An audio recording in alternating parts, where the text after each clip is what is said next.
one form to another form, देखो, and whose benefit will be enjoyed within 1 year. Whose benefit will be enjoyed within 1 year. Whose benefit will be enjoyed within 1 year. These are current assets के अंदर में आता है. Okay. These are circulating in nature and which change from one form to another form. We change from one form to another form,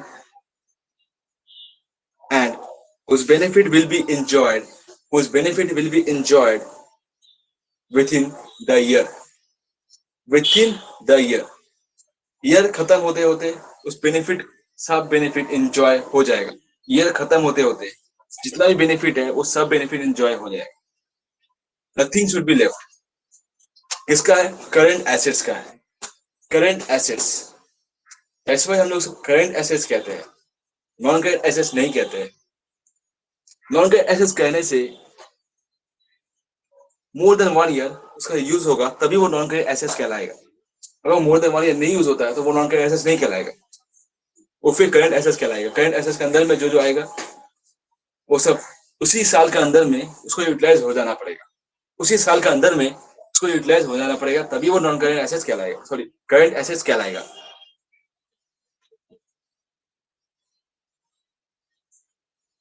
whose benefit will be enjoyed within the year. तो इसका मतलब आप लोगों को समझ में आ गया था? इसका मतलब आपको समझ में आया कि नहीं आया? करंट एसेट्स का मतलब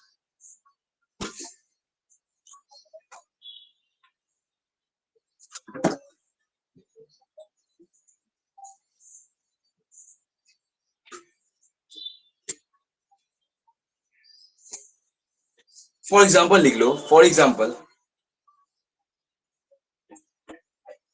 cash in hand.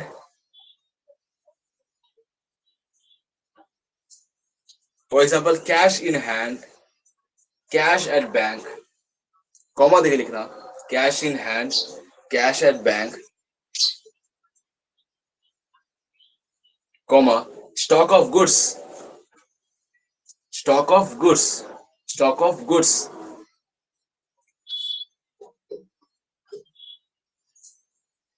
Stock of goods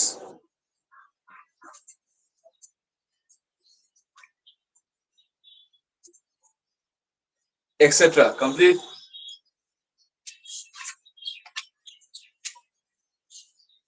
cash in hand. Cash in hand, बटुआ में पैसा है मेरे पास. उस बटुआ के पैसे से हम कुछ भी खरीद सकते हैं, कुछ भी यूज कर सकते हैं उस कैश इन हैंड को. और उस कैश इन हैंड से हम लोग वो तुरंत कंज्यूम हो जाता है. वो तुरंत कंज्यूम हो जाता है उसी साल के अंडर में. that is what we called current assets. Cash at bank. Bank में वही चीज होता है, वो तुरंत कंज्यूम हो जाता है उसी साल के अंडर में. कंज्यूम हो जाता है उसी साल के अंडर में. Nothing is left for more than 1 year. अगर वो nothing is left for more than 1 year, then it is not will be called as non-current assets. It will be called as non-current assets. Stock of goods हो गया, उसी साल का consume हो जाता है, साल भर साथ पड़ा नहीं रहता है, उसी साल कंज्यूम हो जाता है. And that's why we call it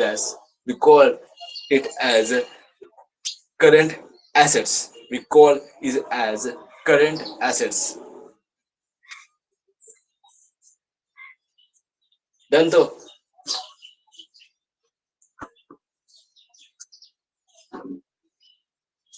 We call it as current assets.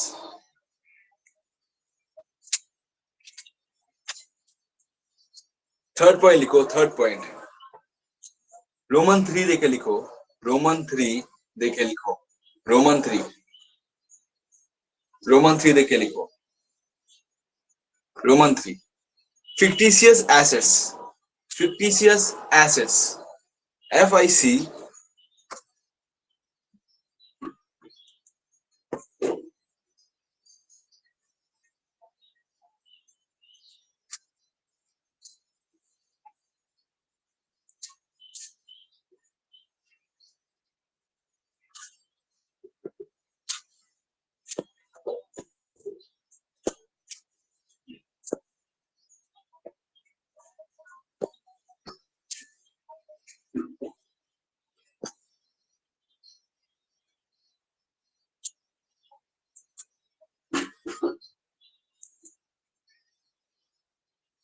fictitious assets दिख गया, fictitious assets दिख गया,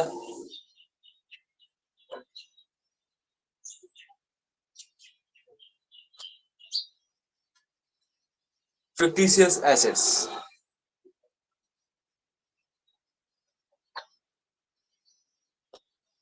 दिख गया, तो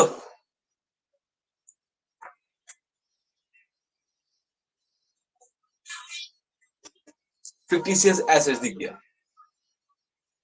अब हमारे पास जो है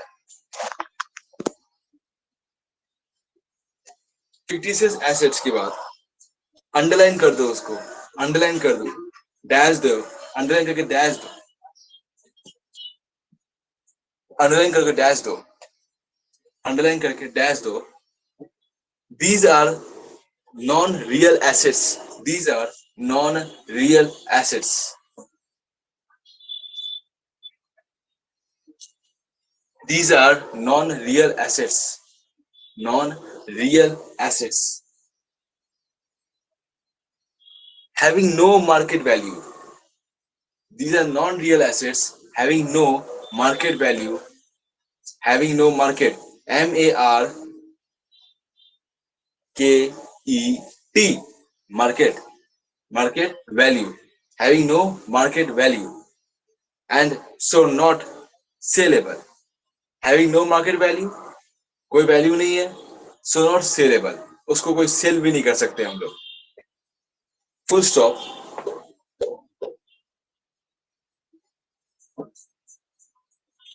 full stop. These are expenses. These are expenses and losses. These are expenses and losses incurred in the current year. Incurred in the current year. These are expenses and losses incurred in the current year.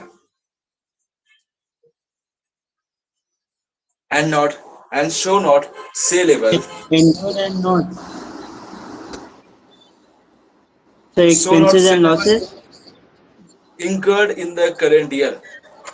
Okay. Incurred in the current year. Incurred in the current year. Incurred in the current year. Incurred in the current year, but will be charged against profit. But will be charged against profit. But will be charged against profit of future use. In the current year, but will be charged against profit of future use. Charge against profit of future use. Charge against profit of future use. Of future use.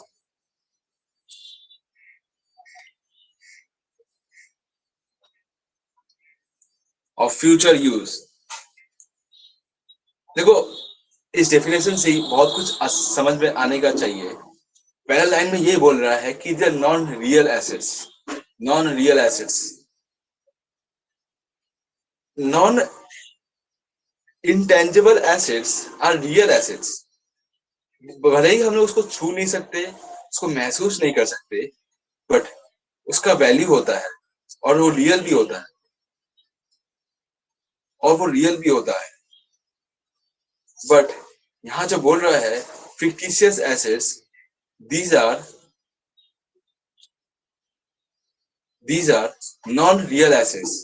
कोई market का value नहीं है इसमें कि हाँ ये बिक्री भी हो जाएगा, बाद में जाकर ये बिक्री भी हो जाएगा। यस, एग्जांपल मैं दूंगा, एक मिनट रुक जाओ, एग्जांपल मैं दूंगा, एक minute. these are non real assets, ये रियल नहीं है और इसका कोई मार्केट वैल्यू भी नहीं। और सिंस कोई मार्केट वैल्यू नहीं है तो फिर हम लोग क्या कर सकते हैं इसमें, हम लोग यहाँ पर इसको बेच नहीं सकते। किसी को भी बेचने जाओगे किसी को भी बेचने जाओगे वो बोलेगा इसका तो कोई मार्केट वैल्यू है ही नहीं, तो फिर किस हक से आप इसको बेचने की कोशिश कर रहे हो मेरे को? क्या मैं फूल लग रहा हूँ? नहीं। क्या मैं एलियन लग रहा हूँ? नहीं। मैं कुछ भी नहीं लग रहा, मैं तो एक इंसान हूँ, और इंसान ही इंसान को समझ सकता है। भले आज का कोई समझता नहीं, बात वो अलग है, लेकिन वो इंसान और ब्रेन का ब्रेन कनेक्शन ही समझ सकता है। एनिमल्स और ब्रेन और इंसान के साथ बातचीत क्या पॉसिबल हो? बहुत मुश्किल है। बट मैं क्या बोलने की कोशिश कर रहा हूँ कि यहाँ पर जो बोला जा रहा है that losses incurred in the current year will be charged against not sellable, sellable तो बिल्कुल नहीं है, और these are expenses and losses incurred in the current year। खर्चा है ये। कैसा खर्चा है वो मैं बताऊंगा आपको, बट खर्चा है ये। खर्चा, इस एक ऐसा लॉसेस है जो कि charge against profit for future use में होता है। एक ऐसा खर्चा है जो charge against profit for future use में होता है, फॉर फ्यूचर यूज में होता है। एग्जाम्पल में लिखो, for example advertisement, advertisement, advertisement, advertisement,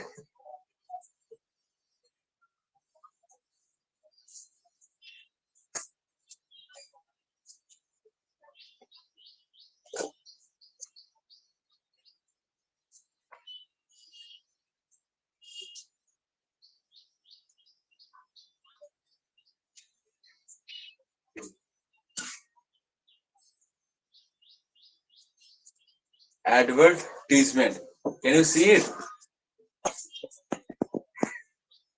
advertisement, ये जो एडवर्टीजमेंट है, ये एडवर्टीजमेंट है, ये मीनिंग है, ये वर्ड है, और ये इसमें खर्चा होता है।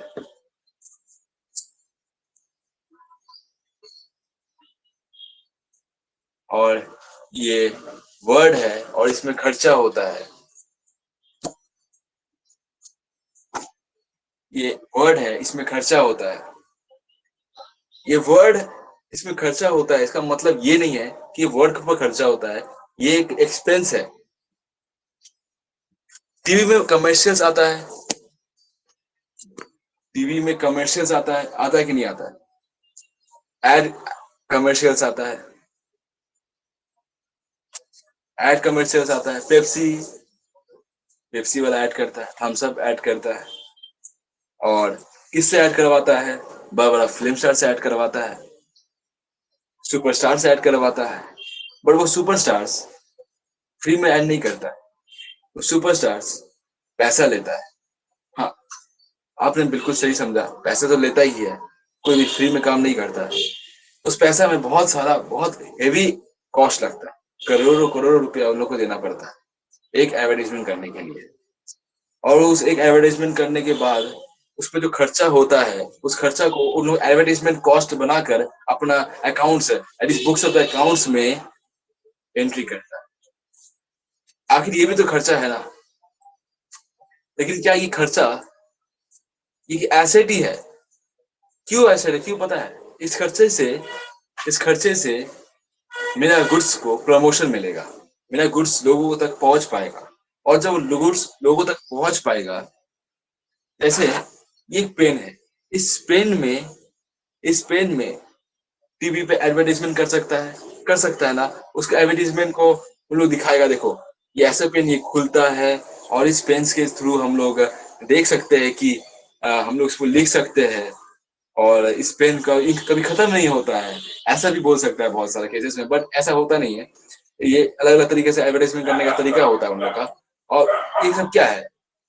एक पेन को प्रमोट करने का एक बहुत अच्छा, बहुत तरीका होता है, जिससे कि लोगों तक इसे पहुंच पाए।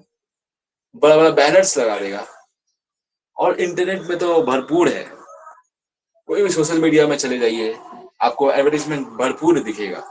कोई वेबसाइट का एडवर्टाइजमेंट है, ऑनलाइन शॉपिंग एडवर्टाइजमेंट है, जोमेटो का एडवर्टीजमेंट है, जोमेटो 50% ऑफ, भर भर का एडवर्टीजमेंट आता रहेगा, वो आपको ईमेल भेजता रहेगा। अगर आप एक बार जुड़ गए तो आपको ईमेल पर ईमेल, ईमेल पर ईमेल पर ईमेल आता रहेगा। ये एक टेक्निक है उन लोग का एडवर्टीजमेंट करने का, बट उस पर खर्चा होता है। बस उस खर्चा को जब वो लोगों तक पहुंच पाता है और लोग उस खर्चे से उसके थ्रू उसका गुड्स खरीदेंगे, उसका गुड्स खरीदेंगे, तो जब खरीदेंगे तो फिर उसका गुड्स सेल होगा, एंड दैट इज व्हाट, वो एक मेरा एसेट बन गया, कोई मेरा एक एसेट बन गया। भले ही उसको हम रियल है, वो रियल एसेट्स नहीं है, उस पर कोई सेल नहीं कर सकते, उसको हम लोग बेच नहीं सकते, उसका कोई वैल्यू नहीं है, लेकिन ये मेरा सेल करने के लिए बहुत यूज होता है, ये मेरा प्रोडक्ट्स को लोगों तक पहुंचाने के लिए बहुत ज्यादा यूज होता है, इसलिए हम इसको फिक्टिशियस कॉस्ट कहते हैं, फिक्टिशियस एसेट कहते हैं, फिक्टिशियस एसेट्स कहते हैं। आइए से कंप्लीट हो गया,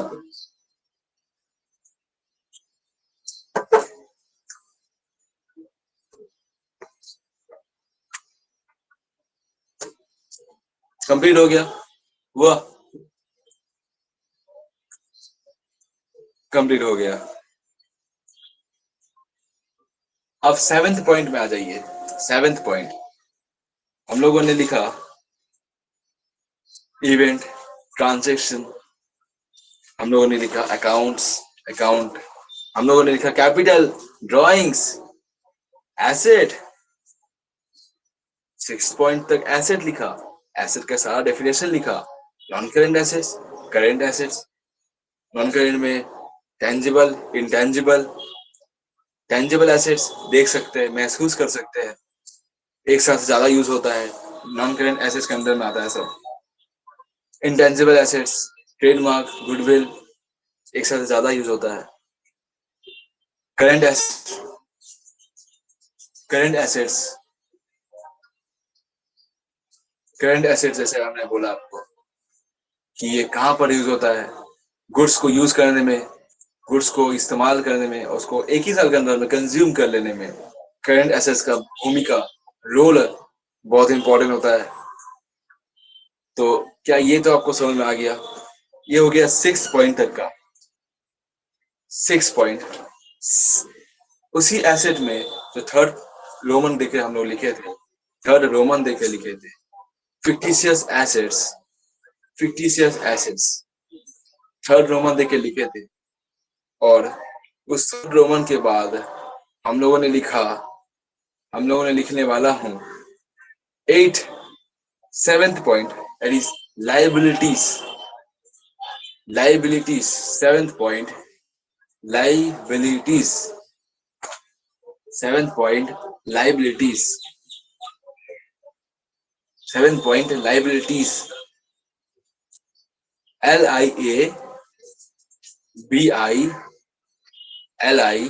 liabilities, liabilities, 7th point liabilities।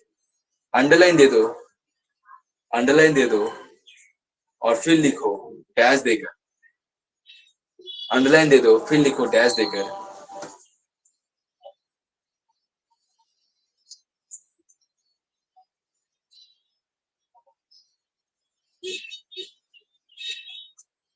लिखो these are obligations, liabilities dash देके लिखो, 7th पॉइंट liabilities डैश देके लिखो, these are obligations, obligations,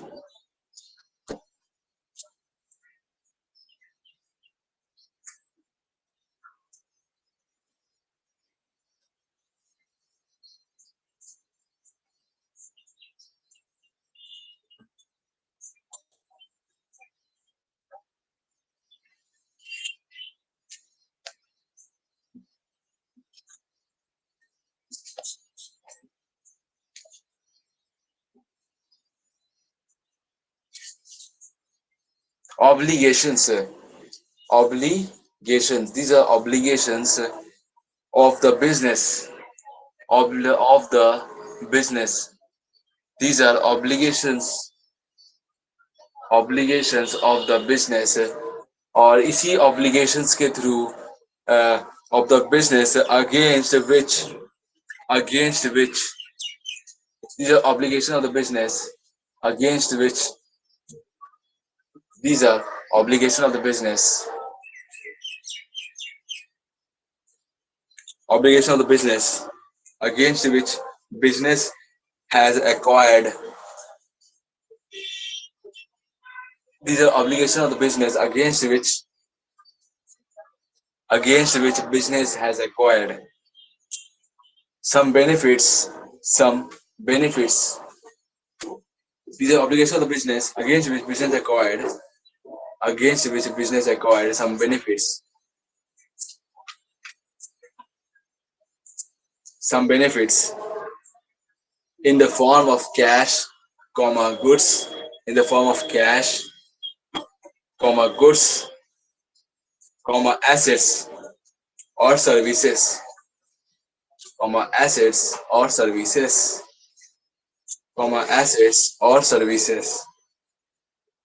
for which business is owing,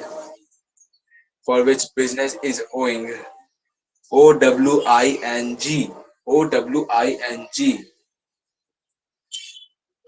money, for which business is owing money to be paid in the future. Money to be paid in the future. To be paid in the future. Liabilities बहुत common example है, बहुत ही ज्यादा common example, इतना common है कि आप लोग तो रोज ही रोज करते होंगे। मेरा उधारी दे, 100 रुपया खा गया मेरा, बोला था कि देगा 100 रुपया, अभी तक दिया नहीं। देख तू ऐसा करेगा तो मैं कभी तुमको वापस नहीं दूंगा पैसे। तूने मांगा था, तूने बोला था कि मैं कल दूंगा, आज दे दूंगा, परसों दे दूंगा, अभी तक तूने नहीं दिया, 1 महीना हो गया पैसा देने के बाद। बहुत कॉमन एग्जांपल है ना, बिल्कुल है ना। कॉमन एग्जांपल में आपको दिख जाता है कि लायबिलिटीज होता क्या है एक्चुअली। उस पैसे से आपने उसके उधारी लिया, उधार लेकर आपने कुछ खाया पिया, क्या किया, कुछ बेनिफिट एक्वायर किया होगा, गुड्स, एसेट, सर्विसेज। बोला ए दोस्त 1 महीने का रिचार्ज करवा देना, भाई खत्म हो गया, पैसा नहीं है, पापा से मांगने में सही लगा, दोस्त चल करवा देते हैं, कल नेक्स्ट महीना जरूर।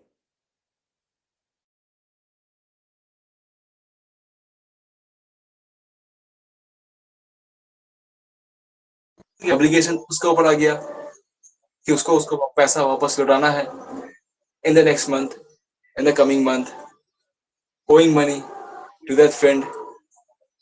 मैंने तुमसे उधारी लिया 100 रुपया, मुझे तुमको वापस लौटाना पड़ेगा। Owing money, for which business is owing money. यहाँ पर मैं हूं, मेरा बिजनेस हो सकता है, करोड़ों रुपए मैंने बैंक से उधार लिया, बैंक को वापस लौटाना पड़ेगा। उस करोड़ों रुपए से मैंने क्या किया, मैंने अपने बिजनेस में इन्वेस्ट किया, मैंने अपना गुड्स खरीदा, एसेट्स खरीदा, क्या किया वो तो मेरे पर डिपेंड करता है, लेकिन मैंने कुछ तो किया, उसके बदले में मुझे कुछ तो मिला। उस ओब्लिगेशंस का, उस कर्ज का कर्ज चुकाना पड़ता है, और वो ओइंग मनी, कर्ज को चुकाना पड़ेगा। उस कर्ज को कहते हैं लायबिलिटीज। क्या ये आपको समझ में आ चुका होगा? उस कर्ज को कहते हैं लायबिलिटीज,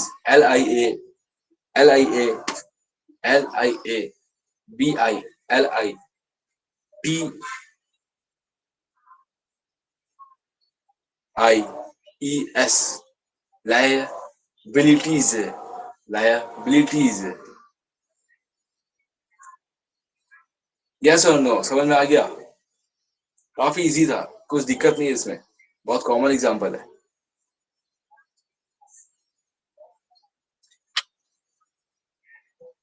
यस और नो, समझ में आ गया? सर बोलो। Hello sir. चिंता मत करो, जो समझ में नहीं आया है वीडियोस भेज दूंगा, देख लेना अच्छे से, कोई दिक्कत नहीं होगा। रिपीट देख लेना, 2 बार 3 बार देख लेना। हाँ क्यों? सर भेज दीजिएगा, वही बोल रहा था। ठीक है, तुम तो गायब हो गया था, हम देख रहा था, तुम्हारा लाइव में दिखा नहीं रहा था बार बार। तुम गायब हो जाएगा बीच बीच में, तो कैसे बोलेगा, कैसे समझाए, बोलो। वही दिक्कत होता है ना। देख लेना सर वीडियो, ठीक है, गायब नहीं हुए तो तुमको पूरा क्लियर हो जाएगा। ठीक है।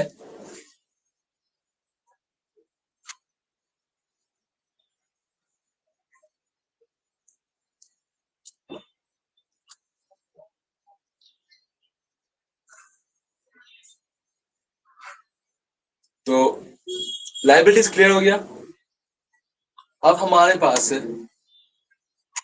बेसिक अकाउंटिंग टर्म्स का काफी सारा फैक्टर कंप्लीट हो गया।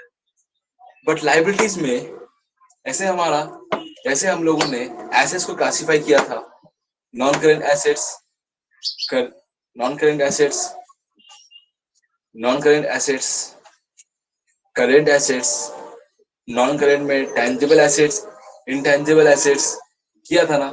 उसी तरीके से, उसी तरीके से लाइबिलिटीज का भी कुछ क्लासिफिकेशंस है, और उस क्लासिफिकेशंस में आपको बहुत कुछ समझ में आएगा, बहुत कुछ अंडरस्टैंड करने को मिलेगा कि आखिर में लाइबिलिटीज में क्या क्या क्लासिफिकेशंस है और क्या क्या नहीं है।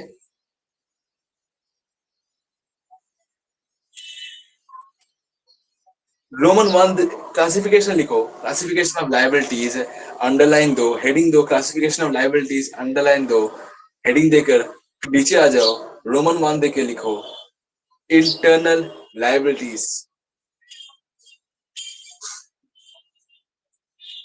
रोमन 1 देके लिखो, इंटरनल लाइबिलिटीज।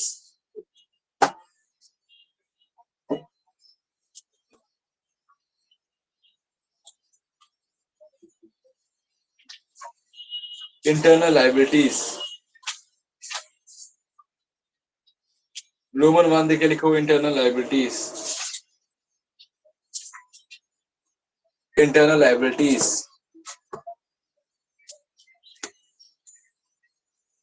लिख लिए? चैट में रिप्लाई करो जल्दी से, लिख लिए?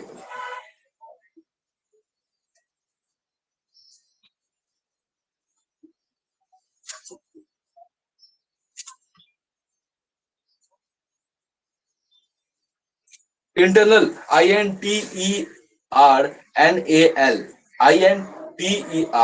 INTERNAL, internal liabilities. अंडरलाइन कर दिए, डैश देके लिखो, डैश देके लिखो,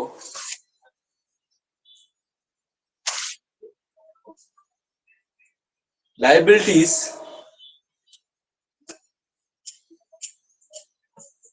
liabilities of the business, liabilities of the business,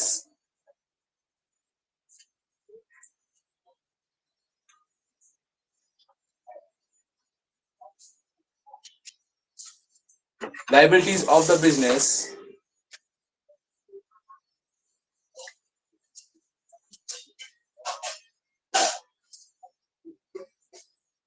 to the proprietor, liabilities of the business to the proprietor। इसके फिर इसको बहुत ध्यान से देखना और लिखना अच्छे से, तुमको पर लिख कर इतने समझ में आ जाएगा कि इसमें बोल रहा क्या जा रहा है।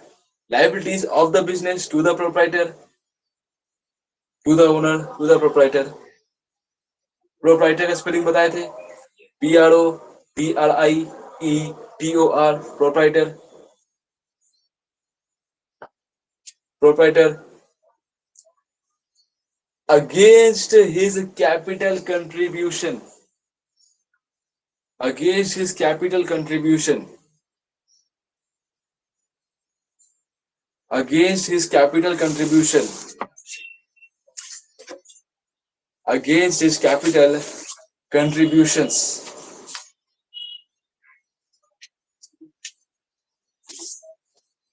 against his capital contributions. It represents, it represents, it represents, it represents proprietor's claim against assets of the business. It represents proprietor's claim against asset of the business.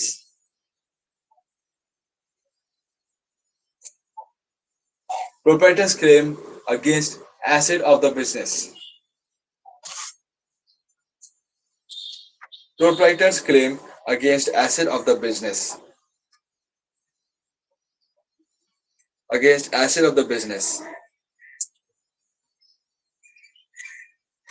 Business शुरू किया मैंने. Business. I am entrepreneur. Entrepreneur. Entrepreneur. Business man हूं मैं. Capital invest किया मैंने अपने business में.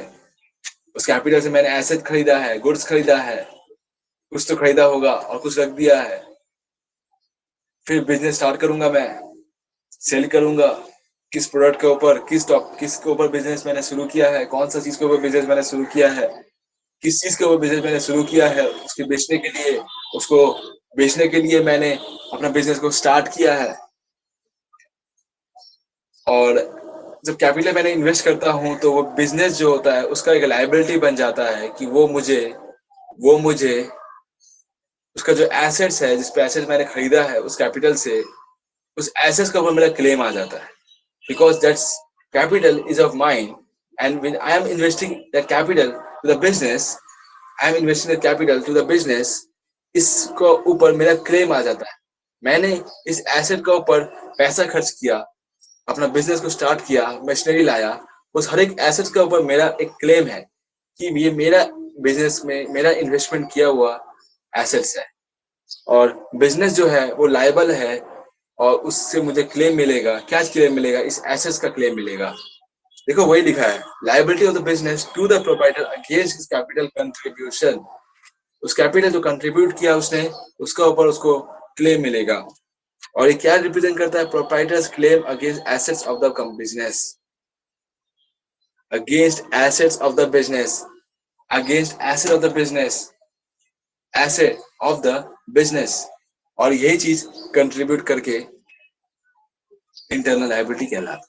Internal liability कहलाता. इंटरनल लायबिलिटी कहलाता.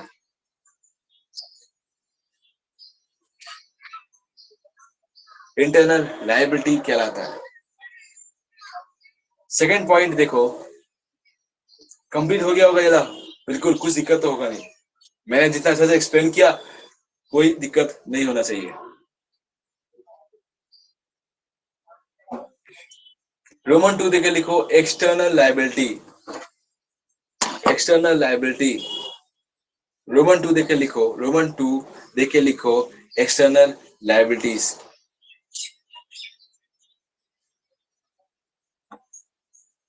External liabilities.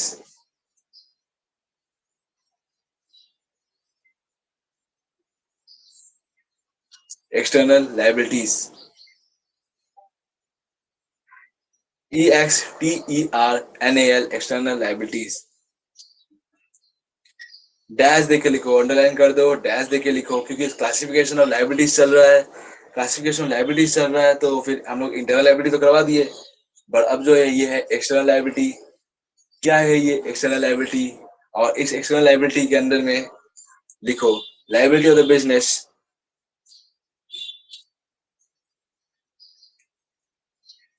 Liability of the business to the outsiders or suppliers. Liability of the business. Liability of the business to the outsiders or suppliers in form of FORM. FORM.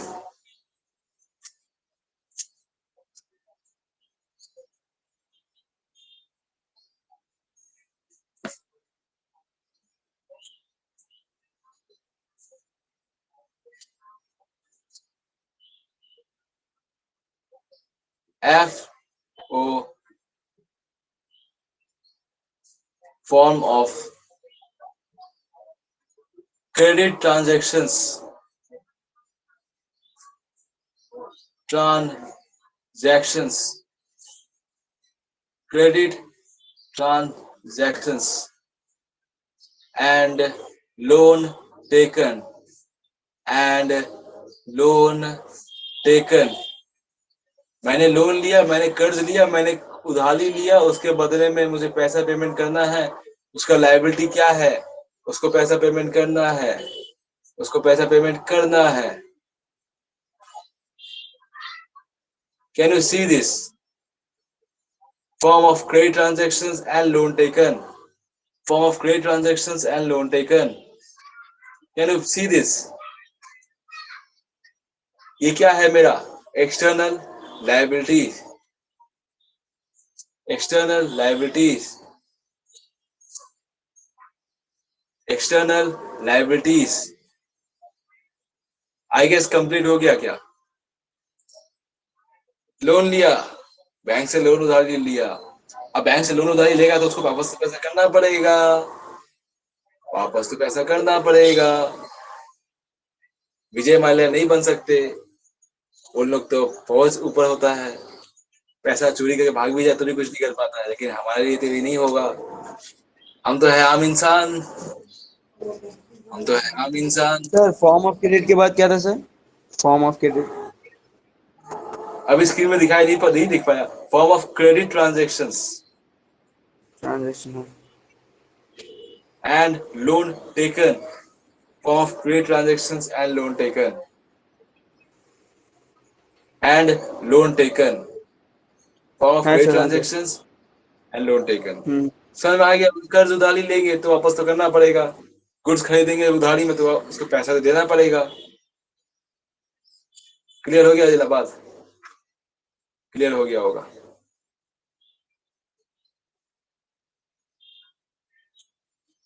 अब देखो इस external liability के अंदर में two types of liability होता है. Three types of liability होता है. थ्री टाइप्स ऑफ लायबिलिटी लिखो. External liability is divided into three types.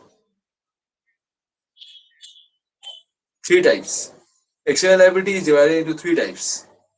External liability is divided into three types. External liability is divided into three types. External liability is divided into three types. Three types. छोटा small ए देके लिखो. छोटा small ए लेके लिखो. Non-current liabilities, non-current slash long-term liabilities. Non-current slash long-term liabilities. Internal में ये सब liabilities नहीं होता है.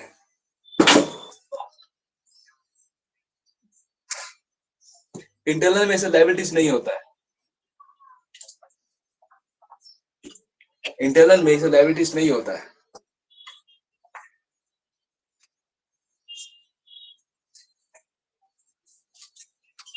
जो होता है एक्सटर्नल में ही होता है. और चीज एक्सटर्नल में होता है तो पहला मैंने बता दिया non current liabilities slash long term liabilities. Underline दो, डैश देके लिखो. अंडरलाइन दो, डैश देके लिखो. अंडरलाइन दो, डैश देके लिखो. अंडरलाइन दो, डैश देके लिखो. Liability which is payable within 1 year, sorry, more than 1 year. Liabilities which is payable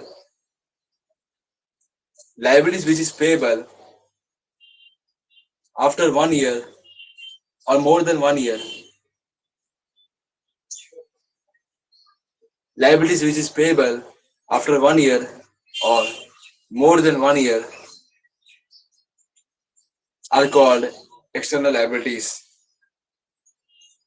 or long-term liabilities or non-current liabilities are called long-term liabilities or non-current liabilities.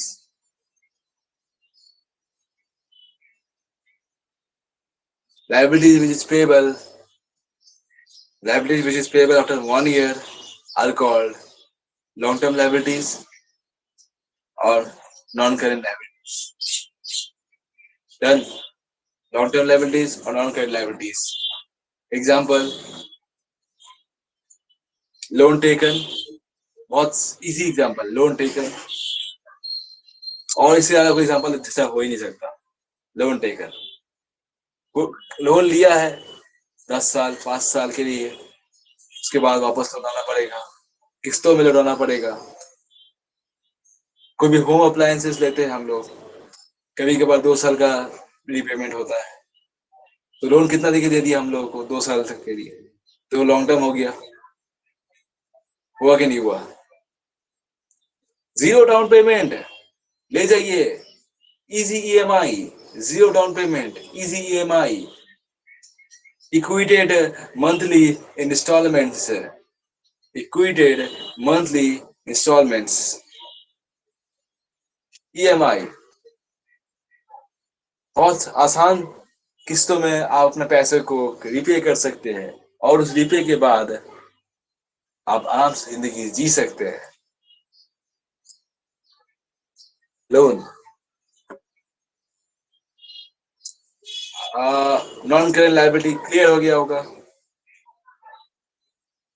Non current liability clear हो गया होगा.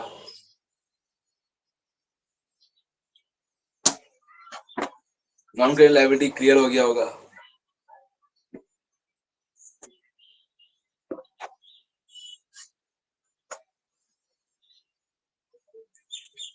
छोटा b देके लिखो.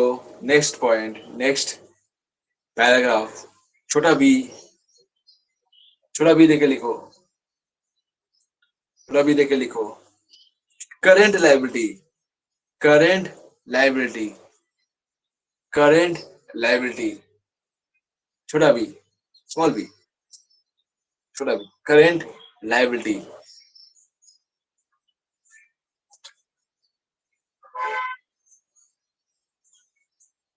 Current liabilities.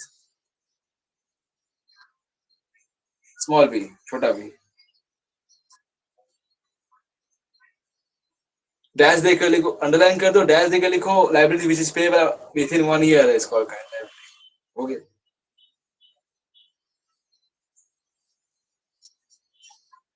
Liabilities which is payable, liabilities which is payable within 1 year is called current liabilities. Liability which is payable within 1 year is called current liabilities. Liability which is payable within 1 year is called current liabilities.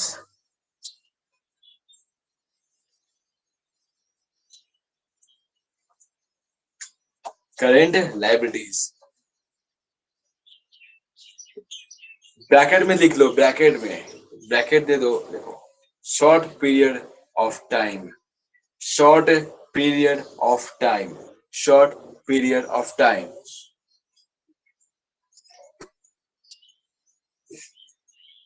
Short period of time, short period of time.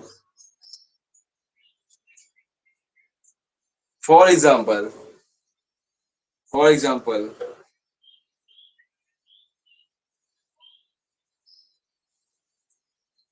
Unpaid salaries, salary देना बचा हुआ है. Outstanding salaries, देखो unpaid salary, ऐसे comma देके लिखो.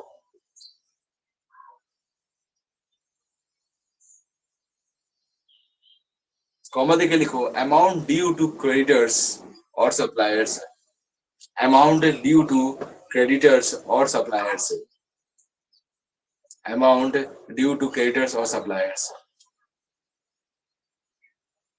amount due to creditors or suppliers.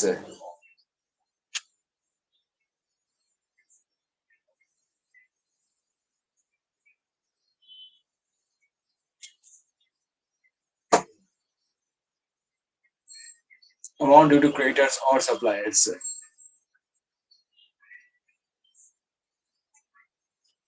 एक साल के अंदर में रिपे करना है भैया. 2 महीने में सैलरी नहीं मिला मेरे को तो फिर देख लेना. सर मेरा सैलरी पेंडिंग है सर, 3 महीना हो गया, अभी तक सैलरी मुझे नहीं मिला सर, क्या करूं सर?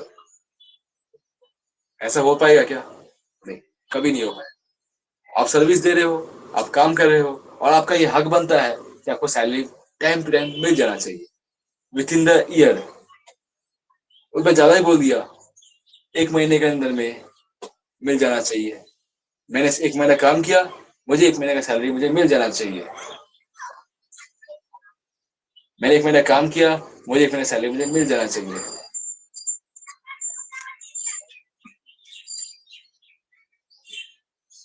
मुझे 1 महीने सैलरी मुझे मिल जाना चाहिए।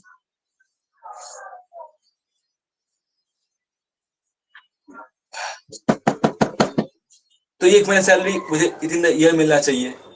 या तुम ये छोड़ दो, क्रेडिटर्स, सप्लायर जो माल सप्लाई करता है आपको, उसको उसको भी तो पैसा मिलना है, उसको भी तो पैसा मिलना है। क्या तुम उसको बोल सकता है कि सफाई अगले साल दे देंगे, अगले साल देंगे? नहीं, नेवर, नहीं हो पाएगा, कभी नहीं हो पाएगा। अगले साल कभी नहीं हो पाएगा। इस साल ही देना है, इस साल ही कंप्लीट करना है। करेंट लायबिलिटीज खत्म।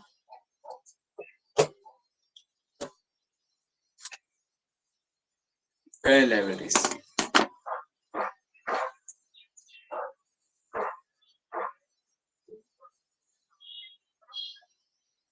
चलो अब मैं एक रोमन 3 देके लिखो, रोमन 3, रोमन 3 देके लिखो।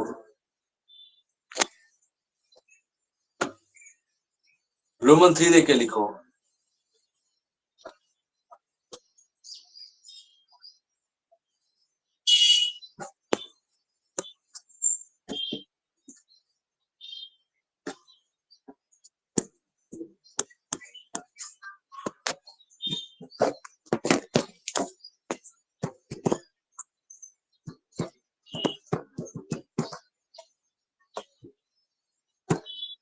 Contingent liability, sorry, CON, Y नहीं होगा, T होगा। कंटीजेंट लायबिलिटी,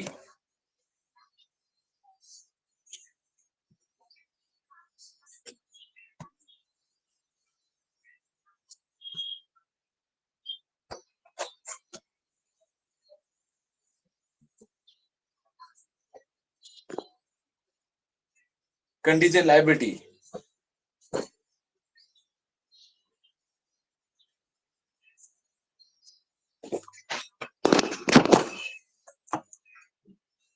लिखो, such liabilities, such liabilities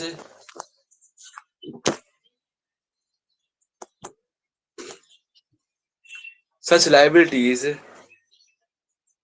may arise,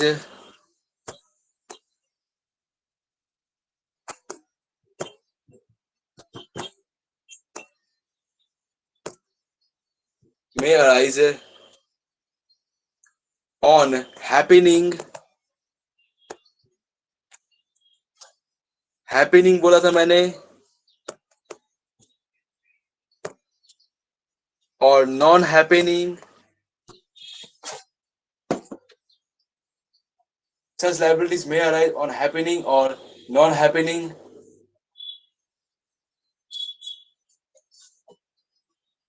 on happening or non happening, happening or non happening of future uncertain, of future uncertain, of future uncertain event, of future uncertain event, future uncertain event, UNCERTAIN, TAIN, future uncertain event, future uncertain event, future uncertain event,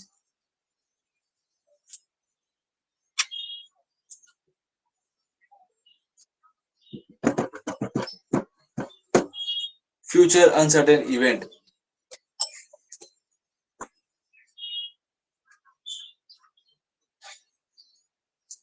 Full stop. So such liabilities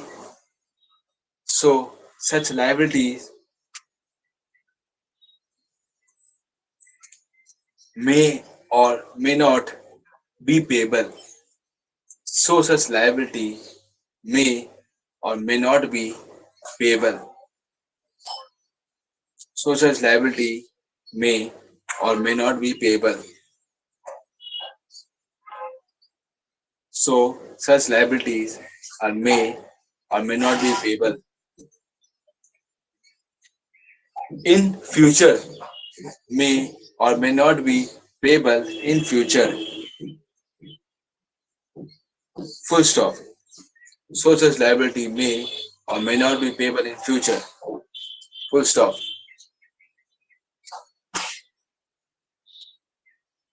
Such liabilities are not recorded in the books of accounts. Such liabilities are not recorded in the books of the accounts. Such liabilities are not recorded in the books of the accounts. Full stop.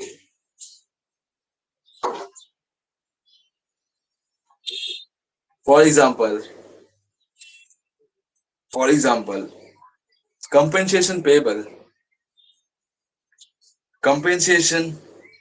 against a court case. Compensation payable against a court case which is not yet settled. Compensation payable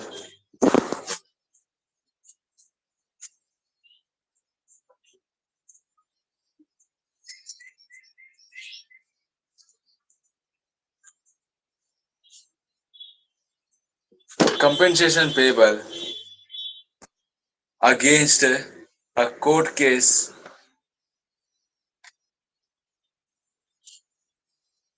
which is not settled yet. Compensation compensation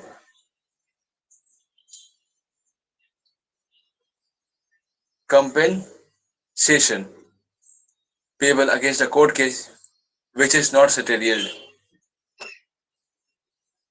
Which is not settled yet.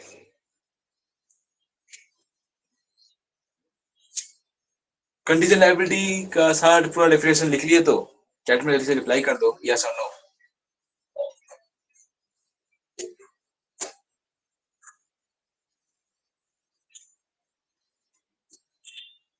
Reply कर दो yes और no. Yes yes. तो case चल रहा है. क्या से case चल रहा है? लैंड को लेकर, घर को लेकर, किसी का मर्डर को लेकर, हत्या, खून,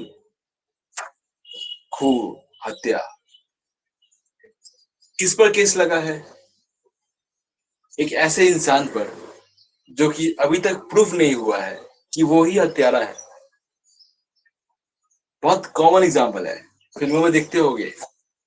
बहुत कॉमन एग्जांपल है, फिल्मों में देखते होंगे. बहुत कॉमन एग्जांपल है. उसमें दिखाता है कि जब आपको केस होता है और उसमें कटघरे में खड़ा होना पड़ता है और अगर वो केस आपके खिलाफ साबित हो जाता है तो आपको जेल तो होता ही होता है. आपको लाखों रुपए कंपनसेशन भी देना पड़ता है. कंपनसेशन के बारे में बहुत बार आपने सुना होगा.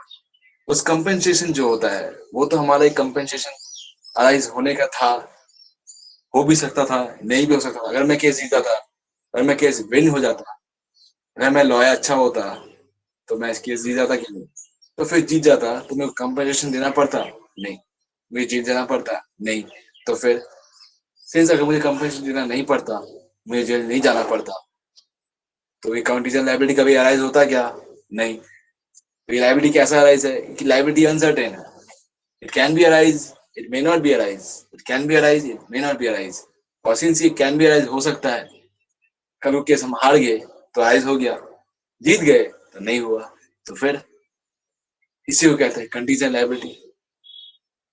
Contingent liability. आपको डेडलाइन दे दिया जाता है कि इस पर आपको फिर पूरा पैसा पेमेंट करना है, कंपेंसेशन किसको देना पड़ता है?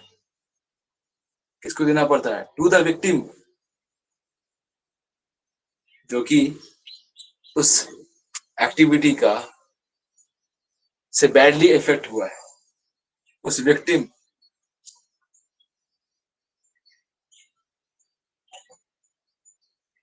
बैडली इफेक्ट हुआ है। गुनहगार तो सजा मिलेगा, लेकिन जो गुनहगार नहीं किया है उसको पैसा देना पड़ेगा, उसको कंपनसेशन देना पड़ेगा। And that is what we call contingent liabilities. Contingent liabilities. Non-current asset, non-current liabilities complete हो गया। लोन टेकन, कर्ज लिया। करंट लायबिलिटीज ये भी कंप्लीट हो गया, आपको सामने दिख गया। सैलरी देना बचा हुआ है, क्रिएटर को सप्लाई का पैसे देना बचा हुआ है, माल आया है, उधार उधार पर माल आया है और महीना महीना उसको पेमेंट करना है, तो उसको देना तो पड़ेगा, पड़ेगा कि नहीं पड़ेगा। और लास्ट वाला है contingent liability, and that will be called as contingent liability. This contingent liability may not or may not be arise. ये arise हो भी सकता है, नहीं भी हो सकता है।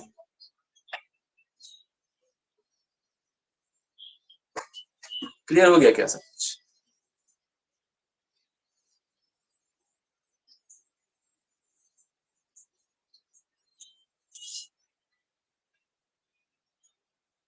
क्लियर हो गया सब कुछ? यस, सब कुछ क्लियर हो। हम लोगों ने आज बहुत कुछ किया बट काफी बार थोड़ा डिले हो गया, थोड़ा डिले हो गया, थोड़ा देरी हो गया।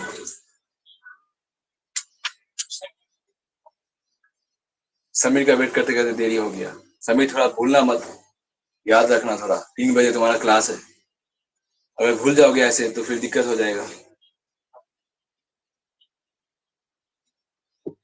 ओके, तो ऐसा भूलेगा तो दिक्कत होगा, क्योंकि देखो अगर क्लास भूल गए, मैं तुम्हारी वेट करने लगा और उसको बहुत सा थोड़ा सा टाइम मिस हो गया, बट मैंने तुम्हें करवा दिया कंप्लीट, जितना होने का था कंप्लीट करवा दिया, सही से बता दिया। और कुछ पूछा नहीं आज मैं, संडे कल है, छुट्टी का दिन है। आई होप आप लोग पढ़ोगे, उसको रिवीजन करोगे, रिवीजन करके आओगे तभी मैं उसको बताऊंगा, क्योंकि मैं पहला दिन मंडे को, सॉरी मंडे नहीं, ट्यूसडे को क्लास है, ट्यूसडे को मैं आपको पूछूंगा इसके बारे में। ओके, इसके बारे में पूछूंगा। पढ़ने का अच्छा मन करेगा तभी, जब आप डोपामिन को फॉलो करोगे।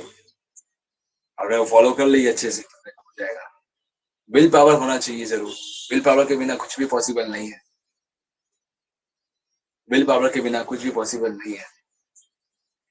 विल पावर होगा तो कंप्लीट हो जाएगा सब कुछ, नहीं होगा तो फिर नहीं कर पाओगे। ओके,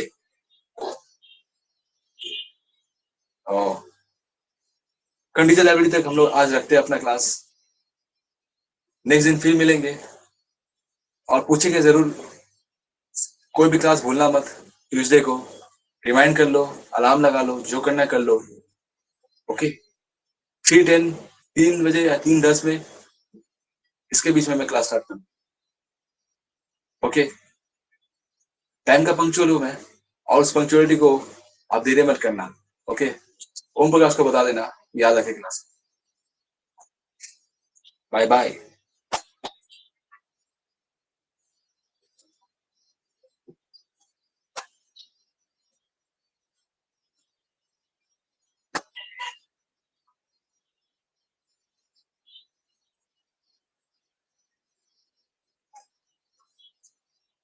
तो देखा आपने, ये मेरा क्लास है।